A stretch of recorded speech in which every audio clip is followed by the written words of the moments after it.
Simply put, the New Orleans Saints looked like a shell of themselves in their loss against the Arizona Cardinals. Is there any turning it around?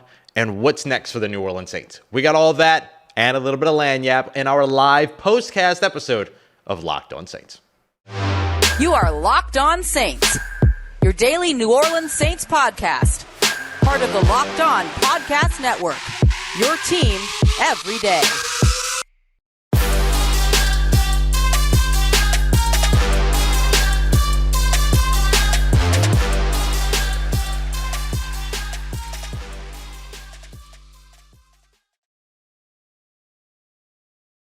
What is good, Who Dat Nation and Who Dat family? Welcome in to this live postcast episode of Locked On Saints. We are a proud part of the Locked On Podcast Network, your team every day, covering your favorite team, the New Orleans Saints. Thanks so much for making us your first listen of the day every day. Don't forget that we are available, free and available on all platforms, including on YouTube as well. And I'm your host, Ross Jackson, at Ross Jackson Nola on Twitter, your New Orleans Saints expert, credentialed member of the media, CrescentCitySports.com, USA Today's Saints Wire, Tuesdays on Locked On NFL, and here with you every single Monday through Friday on Locked On Saints. We appreciate you for joining us for this late night live postcast episode of this, I'm just going to say it, embarrassing 34-42 loss by the New Orleans Saints up against the Arizona Cardinals. Now, I'm going to be a little harsh on this team to open up the show.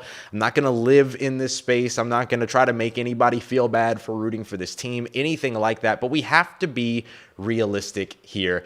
This New Orleans Saints team was embarrassing this evening on Thursday Night Football, national television, against the Arizona Cardinals. 2 pick sixes on back-to-back drives, and an otherwise situation to where you're moving the ball well throughout the air and you're moving the ball well. You had 7 catches for over 100 yards by Chris Olave. You had nearly 100 yards all-purpose in terms of yards from scrimmage from Alvin Kamara, who wasn't utilized nearly enough in this game.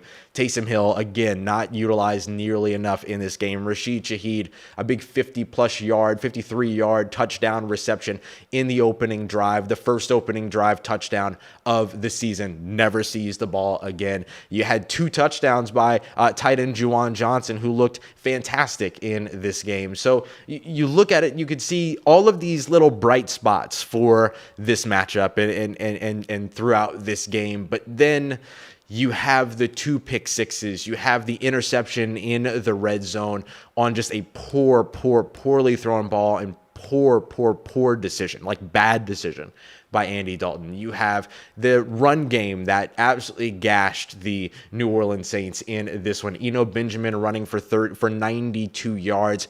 Kyler Murray running for an additional 30. DeAndre Hopkins goes for 103 receiving yards. And I know that the New Orleans Saints are dealing with a ton of different injuries and things like that. You already didn't have Marshawn Lattimore coming in this game. Bradley Roby got hurt.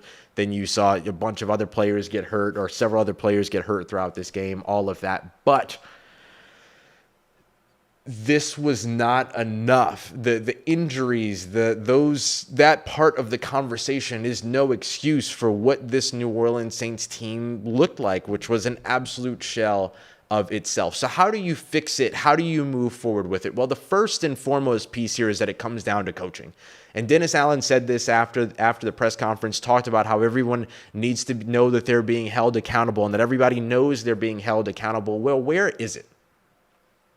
Where are we seeing it? Where is the accountability? Because really, for the most part, we're hearing a lot of the same things. Oh, well, you have to work on this tackling and get the fundamentals going, and this New Orleans Saints team has to be, you got to stay the course, and you have to be better, and all of these things. Like, we're hearing so many of those things, but we're not seeing the adjustments. We're just hearing it week in and week out and week in and week out. And I'm sure that the players are just as frustrated with it. The coaches are just as frustrated with it as the people that cover the team, as the fans are as well. But at some point, something's got to give here. And if it's on the coaching, then it's on the coaching, and the coaching has to get better. But the execution on the field has to get better too. We have to remember that there are players that have the ball in their hands. And so Andy Dalton making 2 bad decisions, and then Marquez Callaway having a pass bounce out of his hands and then into a receiver's hands, those things just simply can't be acceptable anymore. And so when you come out of the halftime and you ask the coach, well, what was your messaging to Andy Dalton after he threw back-to-back pick sixes and buried your team? The answer can't be nothing. That can't be the answer. That can't be the reality. Let me say it that way. It can be the public-facing answer, but that can't actually be all that was said to him in the end zone. I mean, in the locker room, to just keep doing what you're doing. Because I think that the Saints did move the ball well, but you can't have those moments, and those moments can't be excused by efficient, acceptable football, right? It's not outstanding football that outweighed the 2 pick sixes. It was the 2 pick sixes and then standard football. Successful football, but standard successful football. And that can't be the thing that the New Orleans Saints hang their hats on and say, all right, well, at least that happened, right? So for the Saints moving forward, where do they go next? What is there left to play for here for the New Orleans Saints? And can they fix it? One player finally came forward and addressed the entire locker room and challenged this team to be better. That is what this team needs right now. I'll tell you who it was and why that's so important as we move forward on this POSTCAST live episode of Locked On Saints. Before we get to that, let me tell you about our friends over at SimpliSafe. I have SimpliSafe. I use SimpliSafe. It's awesome. One of my favorite features when it comes to SimpliSafe is that you have all of these different pieces: glass, shatter detection, keypad, outdoor cameras, motion sensors, all this other stuff that just connects to kind of this home base station for you. But one of my favorite things, especially living here in New Orleans, where you have, some other things outside of just threats to worry about, the usual threats to worry. You've got hurricanes, you've got flash floods, you've got rain, you have all of this other stuff, is that they actually have hazard sensors that will instantly detect things like fires, floods, and other threats to your home. And they have a 24/7 professional monitoring system of SimpliSafe agents that'll call you in the moment that they detect a threat and then dispatch police, first responders in case of any emergency, even if you're not home or can't be reached. It just doesn't get any better than SimpliSafe. Remember, that's SIMPLI safe, right? SimpliSafe with an I. So customize your perfect system for your home in just minutes over at simplisafe.com/LockedOnNFL, where you can save 20% off your SimpliSafe security system when you sign up for interactive monitoring plans and get the first month for free. Visit simplisafe.com/LockedOnNFL to learn more. There's no safe like SimpliSafe. And real quick, I want to tell you about our friends over at BetOnline as well, the #1 source for all of your sports wagering needs. Hope you didn't put any money down on the New Orleans Saints tonight, because it probably did not go your way, but there's still a full lineup of NBA games remaining this weekend. The Pels are about to open up their home season up against they first go to Charlotte, then they'll open up their home season against the Utah Jazz. Maybe you want to get in on some of that. There's a bunch of player props too. If you think Zion's going to outscore his projections, whole bunch of stuff for you to check out over at BetOnline, including the NFL and NBA, as we just mentioned, but they've also got the MLB, or what's left of it, the NHL, college sports. Everything that you need is waiting for you over at BetOnline, where the game starts. So what is it that the New Orleans Saints have left to play for here as they drop to 2-5 on the season? Well, playoffs are probably at this point I don't want to say out of the question, but that shouldn't be in anyone's vision at this point. 2-5 since 1990, that leaves about a 5.6% postseason chance. So at this point, you can't really play with the postseason as your destination. So what are you playing for? At this point, you're effectively, everybody's playing for a job, right? That's always one thing. The other piece is that everybody is at this point playing to simply stay alive within this division now. So you were a game behind. Now you're about to be potentially 2 games behind. The Atlanta Falcons are going to be taking on the Cincinnati Bengals. That could roll in your favor. The Tampa Bay Buccaneers are going to be taking on the Carolina Panthers, who just traded one of their last remaining weapons in Christian McCaffrey to the San Francisco 49ers.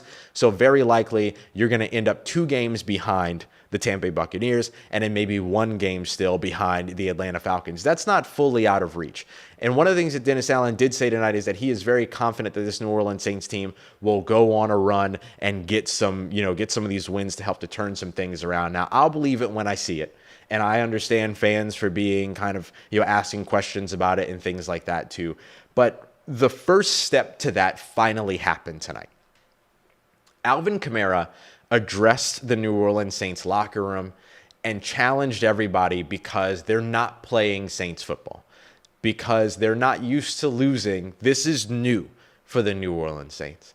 And Alvin Kamara was the first player to step out, according to Traquan Smith, and this is all per Kat Terrell over at ESPN, by the way, discussing what it is that this New Orleans Saints team finally got and needed, right? When you talk about leadership, when you talk about being in a situation to where you can't just walk the company line anymore, you can't just give the PR answers anymore, something has to break. And at this point, when you have a 2-5 team that at this point you probably at worst expected to be 4-3, maybe even 5-2, based on the roster that was coming in. And I know that they're dealing with injuries and things like that, but so does every NFL team, right? So does every NFL team. And so according to Kat, what he had to say out there, and which is through Traquan Smith, he said that this was the first time that a player has addressed the team in that matter, and it definitely meant a lot to him that Alvin Kamara stood up and did that. You've got to find your spot. This losing mentality, that's not Saints football. We're not used to it. We've got to really police ourselves, hold ourselves accountable, hold our teammates accountable. Alvin Kamara is stepping into a leadership role that is massively needed right now because there is no one else doing it. The coach isn't doing it. The quarterbacks aren't doing it. The defense can't be the ones to do it, because the defense usually kind of just speaks for the offense. There has not been a personality over on the offensive side of the football that challenges the team in a way that a Drew Brees used to, in a way that a Teron Armstead used to. Alvin Kamara is doing it now. And to be honest, it might be too little. I'm not going to say too little. It might just be too late in terms of the positive impact that can have on the long run of the season, i.e. extending it into the postseason. But I'll tell you what, it's needed. It's necessary. There has to be a wake-up call for this team. And personally, I love the fact that it was Alvin Kamara that did this. Because Alvin Kamara so often is touted as the quiet, silent leader that just leads by example and all this other stuff. No. There's no more time for that. There's no more time for leading by example. There's no more time for trying to make everybody feel better. There's no more time of trying to make everyone like you or anything like that. Not that Alvin Kamara is doing that, but I'm just saying you can't do that, right? That's no longer an option. Now you have to stand up in front of the teammates and you have to challenge them. And Alvin Kamara did that. And it's about time. It's about time. So good for Alvin Kamara, and honestly, good for this New Orleans Saints team, because not because of their loss or anything like that, but for receiving that message, right? Again, I don't know that at this point there is a way to turn this season around. I'm not going to talk about it any differently, right? We're going to break down every game. We're going to have fun with this. We're going to enjoy the rest of the season, no matter what, here on the show. But this is one step closer here, this Alvin Kamara moment, right? And really, it's kind of like Alvin Kamara kind of taking a next step in a way that's really, really cool to see. And so when you see that, that's something that at least gives you okay, this can be a fun rest of the season, right? I've been dreading saying this for so long, but the Miami Dolphins last year started off 1-7 and then they rattled off 7 straight wins. That's not a framework. That can't happen all the time. That's not what's going to happen with this team, but it can. And the first step to something like that happening is Alvin Kamara doing what he did. The rest of it has to follow. You can't make dumb decisions with the football anymore. Not Alvin Kamara. I'm talking about the team, right? You can't make bad decisions with the football anymore. You can't throw horrific interceptions in the end zone. You can't throw back-to-back pick sixes. And I understand that one of them bounced off the receiver and another one is going to get excused because Andy Dalton was being hit at the same time, but it's clear that he didn't see that linebacker underneath. So for me, when I look at the way that this team has operated so far, you just simply can't be that team anymore. And this Alvin Kamara showing is the first sort of signifier that someone's no longer willing to be that team anymore. And he's got to get more people on board with that and everything. But if they do, then all of a sudden this can be a fun and interesting team to watch for the rest of the season. That's the most that you can ask for at this time. Can this team be fun? Can they be interesting? Can they be exciting to watch if they hit their stride? They've got 10 days of rest here before they host the Las Vegas Raiders here in town in New Orleans. Hopefully they'll have Michael Thomas back. Hopefully they'll have Jarvis Landry back. Hopefully they'll have Jameis Winston back. There's some rumors out there that were floating around that Andy Dalton may potentially be the starter moving forward. Well, then he threw 3 interceptions, including 2 back-to-back pick sixes. Let me see you try. So I think that it goes back to Jameis Winston once he's healthy. I think Taysom Hill could potentially even get an opportunity there. And I think that either way, Taysom Hill needs to be a bigger part of the game plan. Him completely disappearing in the second half was unacceptable. Rashid Shaheed never seeing the ball again after a 53-yard touchdown, knowing that he was somebody that has been electrifying for you over the course of the past 2 weeks. Never seeing any kind of target again, anything for the rest of the game, unacceptable. Alvin Kamara rarely being utilized yet again, unacceptable. These things have to change. And so for me now, when you see what Alvin Kamara has done in terms of standing up in front of this team and saying, hey, this is no longer acceptable, that's going to resonate. Can it save their season? I don't know. But can it turn the tide? Certainly. More for you in tomorrow's episode of Locked On Saints, the official Friday episode, which will be a full 30-minute episode, all of that. I appreciate you so much coming here, joining us. I know it's a rough night, so I appreciate you coming through and joining the show. Know that no matter what, win or loss, we've got you covered here with 100% honesty here on the Locked On Saints podcast. I appreciate y'all so much for coming through and being here live. If you're catching it later, you know I appreciate and love you too.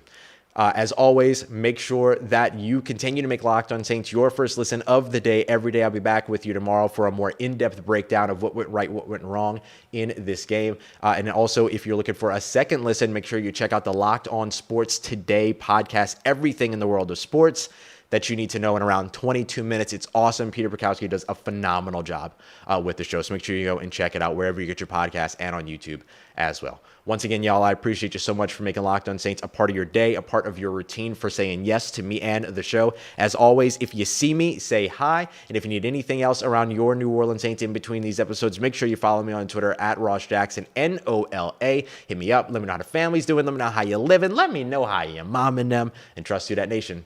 I'll holla at you.